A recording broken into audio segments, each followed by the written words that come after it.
U ovom videu ćemo proći množenja vektora realnim brojem.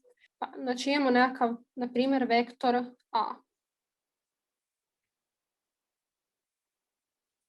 Ako taj vektor pomnožimo sa brojem 3, dobit ćemo zapravo vektor koji je 3 puta duži od vektora a. Te ga možemo zapisati kao 3, 3, a. Sa strelicom iznad. Isto tako ako ovaj vektor pomnožimo sa, na primjer, 1/2,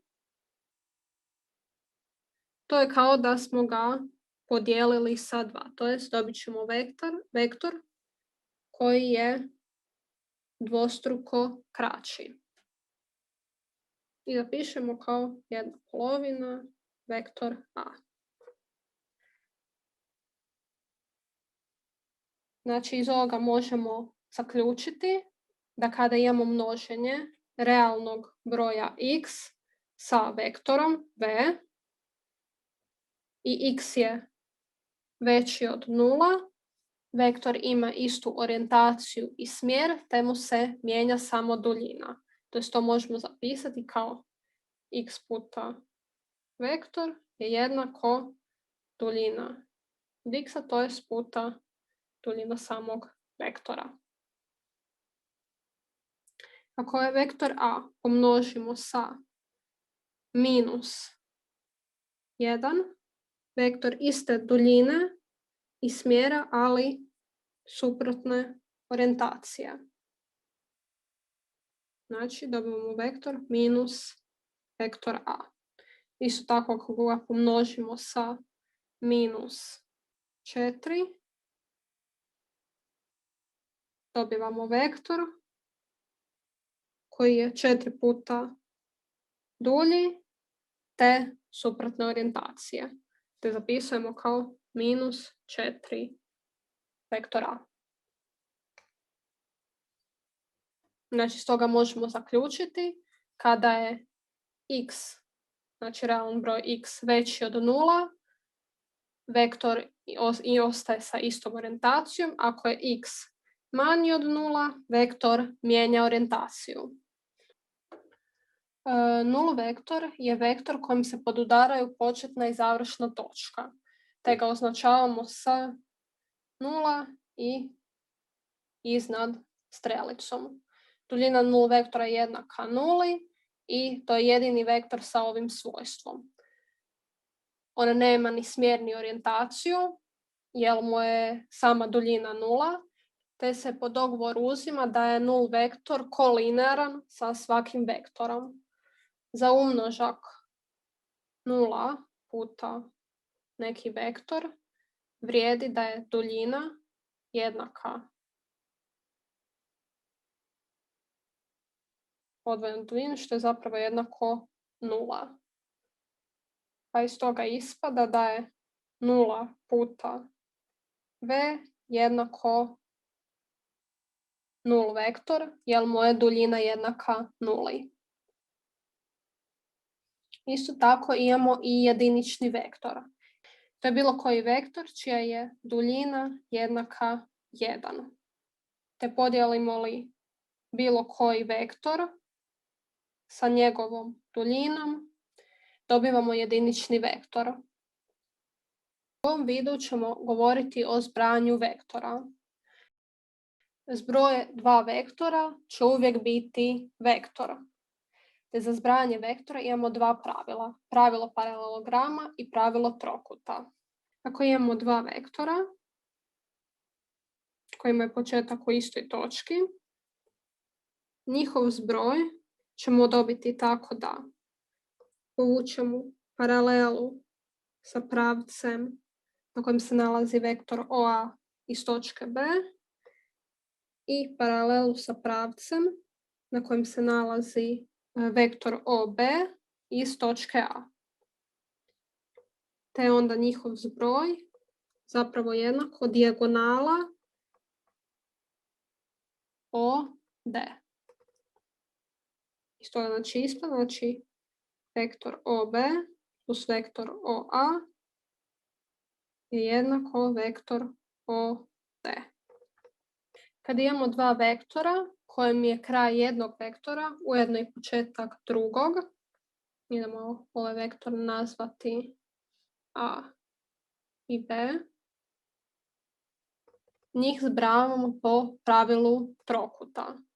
To jest, njihov zbroj će biti vektor C, kojem je početak u početku vektora a kraj u kraju vektora B. Znači vektor A plus vektor B je jednako vektor C. Isto tako kažemo za vektore A i B da su ulančani zato što jedan završava tamo gdje drugi počinje. Zbrajanje vektora vrijede slično svojstva kao u računskim operacijama za brojeva. Znači vrijedi svojstvo komutativnosti i svojstvo asocijativnosti. I još imamo oduzimanje vektora. Oduzimanje vektora je zapravo zbrajanje jednog vektora sa suprotnim vektorom. To jest, ajmo nacrtati vektora A i vektor B. Ćemo jednako A minus B. Vektor A minus vektor B. To je zapravo jednako vektor A plus suprotan vektor vektoru B. Znači, prije nego što uopće zbrojimo, trebamo nacrtati suprotni vektor vektoru B. Suprotni vektor znamo da on ima istu duljinu i isti smjer, samo suprotnu orijentaciju. Znači, minus vektor B. I sada po pravilu trokuta ili paralelograma zbrojimo vektore. U ovom slučaju ćemo koristiti pravilo trokuta jer su ova dva vektora ulančana, pa će razlika vektora A i vektora B biti jednaka ovom tu plavom vektoru. Znači to je A minus B.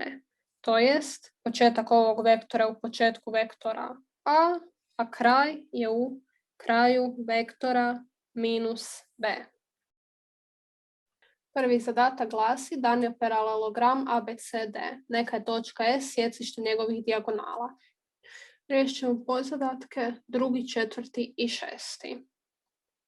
Znači, kaže, računaj zbroj vektora AS i vektora BS.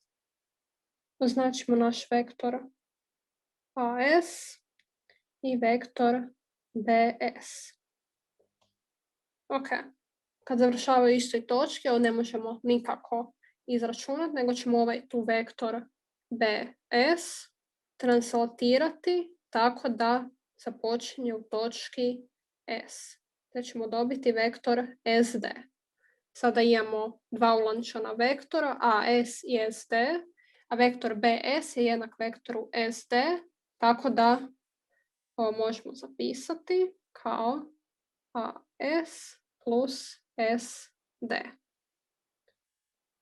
I onda kad to imamo, dobijemo da je zbroj ova dva vektora zapravo vektor AD. Četvrti podzadatak, znači imamo zbroj vektora AB i SD.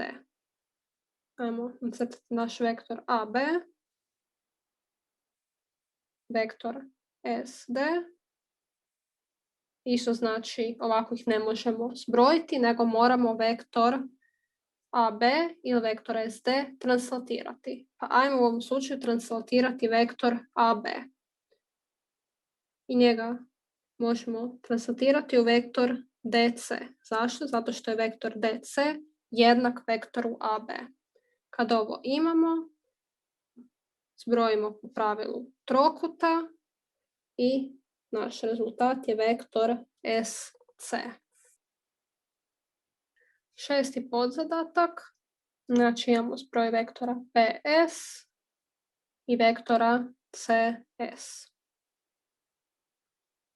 Idemo ih nacrtati. Znači naš vektor BS, početak u B, završetak u točki S i vektor CS. Isto znači početak u točki C, završetak u točki S. isto kao u prvom primjeru, ova dva vektora ne možemo ovako zbrojiti, nego moramo jedan od vektora translatirati. Ajmo translatirati vektor CS. I njega translatiramo u to da mu je početak u točki S i onda dobivamo vektor SA. Zbroj vektora BS i SA je jednak vektoru BA. Zadatak broj 2, znači isto imamo paralelogram sa sječištem dijagonala u točki S, te se treba izračunati zbroj vektora AS, BS i CS. U ovom zadatku ćemo primijeniti svojstvo asocijativnosti, tako da prvo izračunamo zbroj vektora AS, BS i onda zbrojimo njemu vektor CS. Ajmo prvo naše vektore odrediti. Imamo znači AS, BS i CS. Se koristiti svojstvom asocijativnosti zato što vidimo da su vektori AS i CS suprotni, te će njihov zbroj biti 0. Ako je njihov zbroj 0, onda ostaje kao rješenje vektor samo TS. Drugi podzadatak, znači moramo izračunati zbroj vektora AB, vektora CS i vektora BT. Idemo ih označiti, znači vektor AB, vektor CS opet imamo i vektor BT. Ok. Znači, koje ćemo prvo? Ajmo prvo najlakše vektor AB i vektor BD, njihov zbroj izračunati. I to ćemo izračunati po pravilu trokuta. I to je jednako vektor AD. Znači početak u točki A, završetak u točki D. Sad kad imamo njega, ovaj vektor CS ćemo translatirati da mu je početak u točki S, i onda zapravo imamo vektor SA. Zbroj vektora SA i vektora AD će biti jednak vektoru SD. Znači, zbroj ova tri vektora, vektor SD. Zadatak 3 glasi, neka je ABCDF pravilan šesterokut i neka je S sjecište njegovih dijagonala. Idemo riješiti prvi i treći podzadatak. Prvi podzadatak glasi, znači izračunaj zbroj vektora, vektor AB i vektor E. Moramo jedan od vektora translatirati i ajmo u ovom slučaju translatirati vektor EF. Tamo je početak u točki S, na kraju točki A. I onda samo zbrojimo ova dva vektora, znači početak u početak vektora SA, kraj u kraj vektora AB. Zbroj vektora AB i EF jednak zapravo zbroj vektora AB i SA, što je jednako vektoru SB. Drugi podzadatak glasi znači zbroj vektora AB i SD. Vektor SD, ajmo u ovom slučaju translatirati vektor AB, znači translatirat ćemo ga da mu je početak u točki F, kraj u točki S